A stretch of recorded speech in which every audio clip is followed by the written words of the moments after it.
Fellow travelers, I'm sure you can agree that 2020 has been quite a rough year for all of us. Part of me really craved for that chance to just rewind back to better times. And the thought of it hit me. What if there was a place where it feels like you did travel back in time? Even just for a moment.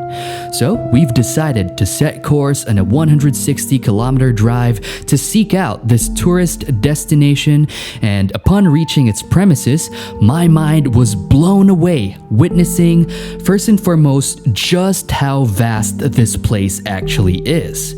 The long stretch of brick roads surrounded by traditional houses and buildings honestly feels like I got transported to some fancy old world town back in the 1900s. I am so hyped to finally be here at Las Casas de Acuzar. Now, this grand place that is full of heritage took 20 years in the making. And if you pan around and look all around this place, it kind of reminds me of Venice in Italy. There are even boat rides that are being offered in here, so I cannot wait to start exploring. Let's go. So here's our first stop, Casa Hidalgo.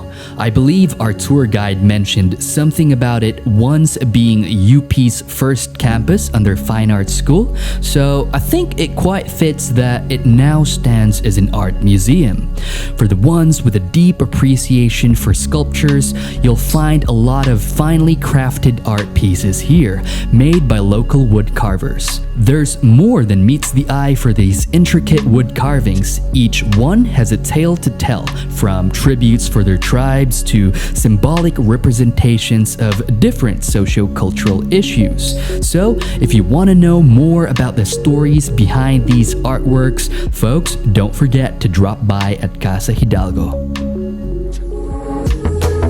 This place right here is the favorite place. It's called the Plaza Mayor de Tobias. I guess in a past life, I used to be a general.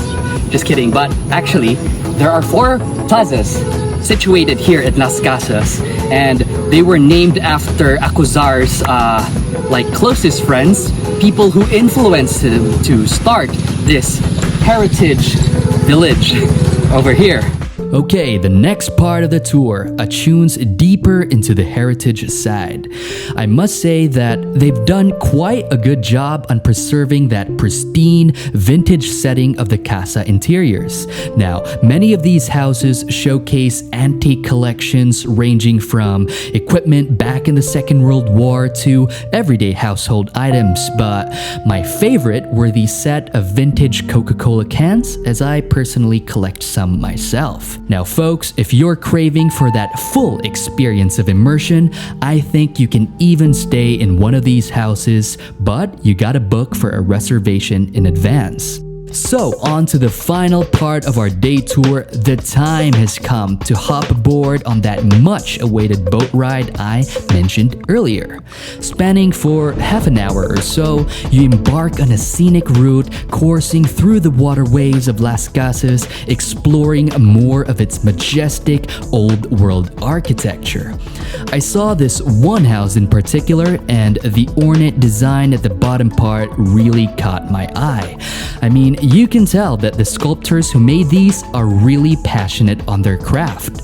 Just want to emphasize that the whole cruising on a boat and seeing all these vintage lampposts together with the brick walls and bridges, it's like experiencing our own little Venice here in the Philippines.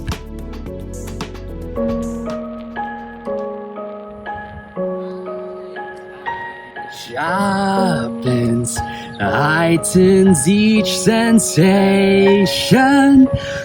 During Halloween, they would go to different places around Las Casas, and the lights are all turned off, and only this old lady who's storytelling to the viewers would hold a lantern, and then she would go around different areas, and all of a sudden, once she reaches her destination, suddenly, for example, one iconic monster like a tikbalang or a kapre would pop up, so the audience would be startled and frightened.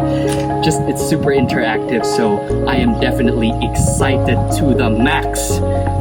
to visit Las Casas hopefully in the future and witness these events, these very interactive events firsthand. So, if you ever feel like traveling back in time, or maybe you simply want to unwind, this could be something that you and your friends or family can plan for during the holidays or maybe next year. Who knows, they might even bring back those interactive tour events.